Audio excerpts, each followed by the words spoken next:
జై శ్రీరామ్, అందరికీ నమస్కారం. వెల్కమ్ టు న్యూస్ అఖండ. నేను మీ కస్తూరి శ్రీధర్. మిత్రులారా, కాశ్మీర్కి సంబంధించి మరొక అప్డేట్ న్యూస్ అయితే తీసుకొచ్చా. కాశ్మీర్లో మన భారత ప్రభుత్వం యుద్ధ సన్నాహాలు చేస్తుంది. సరే, అసలు ఏం జరుగుతుంది ఏందనేది ఈ న్యూస్ ద్వారా మీకు చెప్పే ప్రయత్నం చేస్తా, ఓకేనా? నిజానికి కాశ్మీరు మన కాశ్మీరీ హిందువులది, మన అందరిది కూడా. కానీ కాశ్మీర్లో ముస్లింల జనాభా పెరిగిపోతూ వచ్చింది. ముఖ్యంగా పాకిస్తాన్ నుంచి వచ్చి అనేక మంది ముస్లింలు ఈ కాశ్మీర్లో స్థిరపడిపోయినారు. పైగా ఆర్టికల్ 370 ఉండడంతో, ఎవరు ఈ ఆర్టికల్ 370 తీసుకొచ్చిందా? కాంగ్రెస్ ప్రభుత్వం. ఎవరా? ఆయన అడిగదు అప్పుడు ఈ యువనేత వాళ్ళ ముత్తాత ఆయన గారు కాశ్మీర్ సమస్యను నేను పరిష్కరిస్తానని చెప్పేసి ఆయన తీసుకొని కాశ్మీర్ను రావణ కాష్టం చేశాడు. ఆయన పెట్టిన దరిద్రం ఇదంతా కూడా. సరే, ఇకపోతే ప్రతిరోజు కూడా ఈ ఆర్టికల్ 370 ఉండడంతో పాకిస్తాన్ నుంచి తీవ్రవాదులు సాధారణ ప్రజలలాగా ఈ కాశ్మీర్కి వస్తా పోతా ఉంటా ఉన్నారు. సరే, దీంతో కాశ్మీర్లో బాంబు దాడులు, తీవ్రవాద దాడులు, ఉగ్రదాడులు ఇవన్నీ కూడా విపరీతంగా జరుగుతూ ఉన్నాయి. అయితే 2019లో మోడీ ప్రభుత్వం వచ్చి ఆర్టికల్ 370ను తొలగించిన తర్వాత కాశ్మీర్లో తీవ్రవాద ఘటనలు తగ్గుముఖం అయితే పట్టినాయి. ఏదన్నా అడపా తప్పనిచ్చే తగ్గుముఖం అయితే పట్టినాయి. అయితే పాకిస్తాన్కు ఆర్మీ చీఫ్గా ఆసిమ్ మునీర్ వచ్చిన దగ్గర నుంచి మళ్ళీ కాశ్మీర్లో తీవ్రవాద ఘటనలు అయితే చోటు చేసుకుంటున్నాయి. ఈ క్రమంలోనే నిన్న కాశ్మీర్లోని అనంతనాగ్లో భారీ ఉగ్రదాడి అయితే జరిగింది. ఆర్మీ డ్రెస్సుల్లో వచ్చినటువంటి ఈ తీవ్రవాదులు అక్కడ ఉన్నటువంటి పర్యాటకులను ముందుగా వాళ్ళ పేర్లు వివరాలన్నీ కనుక్కొని వాళ్ళ ఐడి కార్డులను చెక్ చేసి ఆ తర్వాత కాల్పులు అయితే ప్రారంభించారు. ఇక్కడ మరొక విషయం ఏందయ్యా అంటే, ఆ పర్యాటకులు ముస్లింలా కాదని చెప్పి చెక్ చేసుకోవడానికి ఆ పర్యాటకుల ఆ ప్యాంట్లు ఇప్పి మరీ చూసి కాల్పులు జరిపినారంట. ఉగ్రవాదానికి మతం లేదన్న ముండాకుడికి ఎవడా ఎవడోడు అంటాలే. అదేంది ఇంకా జరిగింది ఏంది? అటోళ్ళు ఇప్పుడు ఆ మాటలు మాట్లాడిన వాళ్ళంతా ఇప్పుడు వాళ్ళ నోట్లో ఏం పెట్టి కొట్టాలా? ఒకసారి ఆలోచించండి.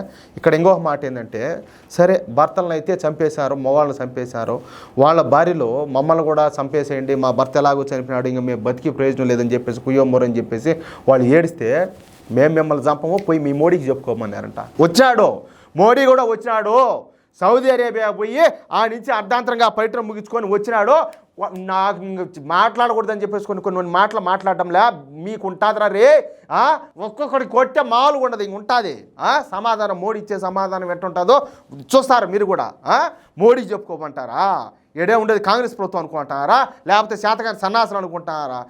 నీ చేతగాని ముండా కొడకలరా, వీళ్ళ మీ బతకలుగా మీకు కాదులే, ఆడంగుల ముండా కొడకల మాదిరి వచ్చి నిరాయుధులైనటువంటి సామాన్యుల మీద మీరు దాడులు చేస్తారా? వచ్చాడులే మోడీ వచ్చాడు, మీ సమాధానం చెప్తాడు. వెయిట్ చేయండి, మీకు ఆల్రెడీ లోడింగ్ అవుతుంది, ఇంకా మీకు ఉన్నది, మీకు తిరణాలు ఉన్నది. సరే, ఈ విషయాన్ని ఊరికే నేను చెప్పేది కాదు, ఆడేటటువంటి ప్రత్యక్ష సాక్షులే చెప్పారు. ఏది ఈ మాదిరిగా ప్యాంట్లు ఇప్పి చూశారనేసి. ఏం అంత సరదాగారా మాకు చూడాలంటే మీకా? అంత సరదానా అంటాలే. ఇకపోతే ఈ కాల్పుల్లో నాకు తెలిసినంత వరకు ప్రస్తుతం ఉన్నటువంటి సమాచారం మేరకు 26 మంది హిందువులు మరణించగా దాదాపు 50 మంది వరకు తీవ్ర గాయాల పాలైనారు. ఇక్కడ ఈ విషయంలో మీరు కొంచెం నన్ను మన్నించాలా, ఎందుకంటే ఈ నేషనల్ మీడియాలో రకరకాల వార్తలు వస్తున్నాయి. ఇప్పుడు దీనికి సంబంధించి ఈ కాశ్మీర్ అప్డేట్స్ కొంచెం లేట్ చేయడానికి కూడా కారణం అదే. కొంతమంది నేను వచ్చేసి 5 మంది అన్నారు, 3 అన్నారు, కొంతమంది 20 మంది అన్నారు, 27 మంది అన్నారు, ఇట్లా రకరకాల వార్తలు అనమాట. కొంతమంది 30 అన్నారు. ఫైనల్గా చూస్తే ఇంతకుముందు ఈ పహల్గామ్ ఘటనలో చనిపోయిన వాళ్ళు ఎవరైతే ఉన్నారో వాళ్ళందరూ కూడా కేంద్ర హోంశాఖ మంత్రి అయినటువంటి అమిత్ షా గారు నివాళులర్పించారు 26 మందికి. ఈ విషయంలో మీరందరూ కూడా కాస్త నన్ను మన్నించాలి, ఎందుకంటే మనకు వస్తున్నటువంటి సమాచారం కూడా పర్ఫెక్ట్గా లేదు అందువల్ల. సరే, ఇకపోతే సౌదీ నుంచి మన భారత్లో అడుగుపెట్టినటువంటి మోడీ గారు ఎయిర్పోర్ట్లోనే మన విదేశాంగ శాఖ మంత్రి అయినటువంటి జయశంకర్ గారితోనూ, అలాగే మన జాతీయ భద్రతా సలహాదారు అయినటువంటి అజిత్ దోవల్ గారితోనూ, అలాగే కొంతమంది ఉన్నతాధికారులతోనూ సమావేశమైనారు. ఈ సమావేశం తర్వాత కాశ్మీర్లో కేంద్ర ప్రభుత్వం హై అలర్ట్ అయితే ప్రకటించింది. కాశ్మీర్లో పర్యటిస్తున్నటువంటి పర్యాటకులందరినీ కూడా వెంటనే ఖాళీ చేసి మీ స్వస్థలాలకు వెళ్ళిపోమని చెప్పేశారు. కాశ్మీర్లో ఏ ఇతర ప్రాంతాలకు చెందినటువంటి వ్యక్తులను కూడా ఉండనీయకుండా ఇప్పటికిప్పుడు పంపించే ఏర్పాట్లన్నీ కూడా చేస్తున్నారు. అలాగే కాశ్మీర్లో బాధ్యతలు నిర్వర్తించేటటువంటి ఈ సైనికుల సెలవులను క్యాన్సిల్ చేసేశారు. అంతేకాకుండా కాశ్మీర్కు అదనంగా 20,000 మంది సైనికులను హుటాహుటిని తరలిస్తారు. పాకిస్తాన్ ఆక్రమిత కాశ్మీర్ పొడవునా బార్డర్ సెక్యూరిటీ ఫోర్స్ పహారాను పెంచినారు. దీంతోపాటు ఆర్టిలరీ గన్స్ను, అర్జున్ యుద్ధ ట్యాంకులను ఈ పాకిస్తాన్ సరిహద్దుల వద్దకైతే తరలిస్తారు. ఇక భారత ప్రధాని నరేంద్ర మోడీ గారితో అమెరికా అధ్యక్షుడు డొనాల్డ్ ట్రంప్ ఫోన్లో మాట్లాడినారు. తీవ్రవాదానికి వ్యతిరేకంగా మీరు ఎటువంటి నిర్ణయం తీసుకున్నా కూడా తప్పకుండా భారత్కు సహాయం చేస్తామని చెప్పేసి, అండగా ఉంటామని చెప్పేసి డొనాల్డ్ ట్రంప్ తెలియజేశారు. ఇక ఇజ్రాయెల్ ప్రధాని బెంజమిన్ నెతన్యాహు కూడా తీవ్రవాదానికి వ్యతిరేకంగా పాకిస్తాన్ పైన ఎటువంటి చర్యలు తీసుకున్నా భారతదేశానికి అన్ని విధాలుగా సహాయ సహకారాలు అందిస్తామని చెప్పేసి ఆయన కూడా అభయం ఇచ్చాడు. ఈ 2 దేశాలు మాత్రమే కాకుండా Russia, UAE, Italy, Germany, Japan, ఫ్రాన్స్తో సహా మరో 20 దేశాలు ఈ తీవ్రవాదాన్ని అయితే ఖండించాయి. ఏం లేయా, చెప్పినా ఇంతకుముందు కూడా చెప్పినా మళ్ళా చెప్తా, ఇంకొకసారి ఈ పాకిస్తాన్, లంగాలిస్తాన్ వీళ్ళు గనక మన దేశం వైపు కన్నెత్తి చూడాలన్నా కూడా వాళ్ళకి తెలియకుండా కారాలు అట్టే కుళాయి తిప్పితే కారినట్టు వడకలకు ఒక్కొక్కడికి మామూలుగా ఉండకూడదు. తమాషా ఎన్ని రోజులు ఈ గిలికజ్జాలట అద్దుమంటే ఒక్కోసారి ఒకడల్లా రాను ఈ కొజ్జాగాళ్ళంతా కూడా మన మీద దాడులు చేయను, దొంగసాట్లు చేరుకొని. ఎవరే మీ మగవాళ్ళు అయితే ఆడ సరిహద్దుల్లో ఇండియన్ ఆర్మీ ఉన్నది కదా, తగలండి మరి చూద్దాం, వాళ్ళు తగిలి అవుతారు రాని ప్రాణాలతో. మీ బతుకులు జడా కాదురా, దొంగదారిని దొడ్డిదారిని వచ్చి వాళ్ళు కొజ్జాలు అంటారా స్వామి, మా భాషలోనూ నపుంసకులు అంటారు.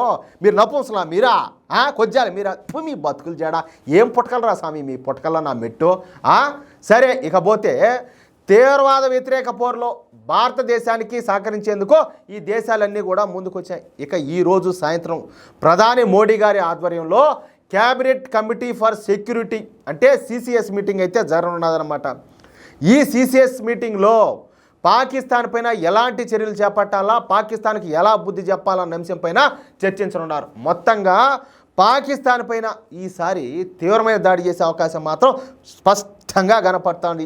నాకైతే ఏంలా పాకిస్తాన్ ప్రపంచ పటంలో లేకుండా పోవాలనిపిస్తుంది. దానికి ఎవరైనా సపోర్ట్ చేశారనుకో, ఈ బొంగులో దేశం కానీ వీళ్ళు ఎవరన్నా పనిలో పని తోద్దప్పడమే. ఇప్పుడు యోగి ఆదిత్యనాథ్ గారు కదా బుల్డోజర్ పెట్టి తోస్తాడు కదా, ఆ మాట తోసి పడతప్పడమే అంతే. తమాషా అంటాలే. ఏడెవరన్నా బస్సు ఎత్తినారు ఏడగనా వీళ్ళని కూడా అదే పని చేయాలి, పనిలో పని. దరిద్రం పోతుంది దేశానికి పెట్టింది. ఒకసారి ఎమర్జెన్సీ పెట్టండి ఆ స్వామి, దేశంలో ఒకసారి ఎమర్జెన్సీ పెట్టండి, దేశం బాగుపడిపోతుంది. మీ దండ పెడతాం, మీ కాళ్ళు పట్టుకుంటాం స్వామి. ఒకసారి ఎమర్జెన్సీ పెట్టి పడతాపండి, మొత్తం అంతా క్లీన్ చేసి పడతాపండి, దేశం అంతా కూడా పేడ పోతుంది. మిత్రులారా, ఈ న్యూస్ నలుగురికి షేర్ చేయండి. నచ్చిందా అని కూడా నేను అడగను, ఎందుకు ఇది నచ్చిందా అని అడగాలనా? ఇది మీకు నచ్చలేదంటే మీరు భారతీయులు కానట్టే, అది ఇంతకు మించి ఇంకేం మాట్లాడాలా. అలాగే ప్రతి ఒక్కరు కూడా కామెంట్ చేయండి. అలాగే ఇంతవరకు మీరు కనుక మన ఛానల్ కనుక సబ్స్క్రైబ్ చేసుకోకపోతే ఇలాంటి అప్డేట్లు మరెన్నో పొందాలనుకుంటే తప్పనిసరిగా మన ఛానల్ సబ్స్క్రైబ్ చేసుకోండి. అది విషయం. జై శ్రీరామ్.